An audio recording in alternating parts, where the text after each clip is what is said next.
बंगाल चुनाव में शानदार जीत दर्ज करने के बाद ममता बनर्जी अब टीएमसी को देशव्यापी कलेवर देने में जुट गई हैं।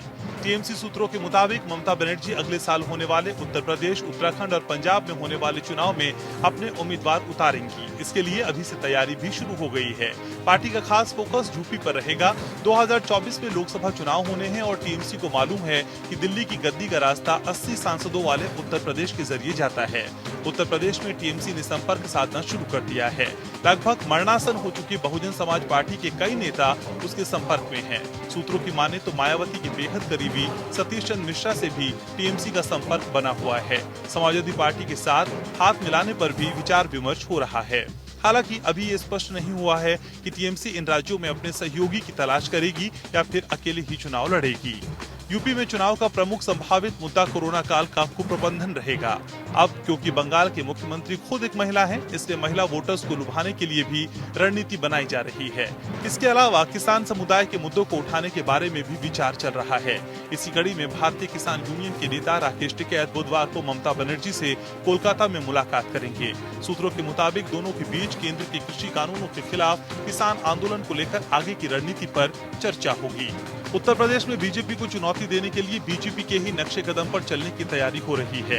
यानी बीजेपी के असंतुष्ट नेताओं से संपर्क साधकर उन्हें अपने खेमे में लाने की तैयारी की जा रही है। उत्तर प्रदेश में ऐसे उद्योगपतियों के घरानों से संपर्क साधने की कोशिश हो रही है जो ठप हो चुके हैं। उन्हें बंगाल बुलाकर सस्ते दामों में जमीन देने के साथ दूसरी सहूलियत देने की प्लानिंग भी चल रही है। अब जबकि तृणमूल बंगाल से निकलकर देश के अन्य राज्यों और फिर 2024 में लोकसभा चुनाव में पूरे देश में अपने उम्मीदवार उतारने की तैयारी में जुट गई है, पार्टी के नाम में भी बदलाव करने के सुझाव ममता बनर्जी को दिए गए हैं। पार्टी के नाम के आगे कुछ ऐसा जोड़ने को लेकर ब्रेनस्टॉर्मिंग चल रही है जो पार्टी को केवल राज्य ही नहीं बल्कि भारतीय पार्टी का दर्जा दिलाए। उधर समाजवादी पार्टी और कांग्रेस भी कोरोना के दौरान यूपी में हुई बद इंतजामी को बड़ा चुनावी मुद्दा बनाने के पक्ष में है। इसके अलावा केजरीवाल की आम आदमी पार्टी भी यूपी में दांव लगाने के लिए तैयार है। अनुप्रिया पटेल के अपना दल और ओम प्रकाश राजभर की सुहेलदेव भारतीय समाज पार्टी की भी राज्य के पूर्वी इलाकों में पैठ है।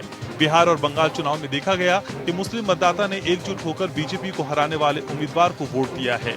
यूपी की 70 सीटों पर मुस्लिम मतदाताओं का प्रभाव है और समाजवादी पार्टी ये मानकर चल रही है कि मुस्लिम वोट बैंक उसके साथ है। ऐसे में अखिलेश की अनुप्रिया पटेल को साथ लाने की कोशिश है ताकि यादव के साथ कुर्मी वोट बैंक भी जुड़ सके।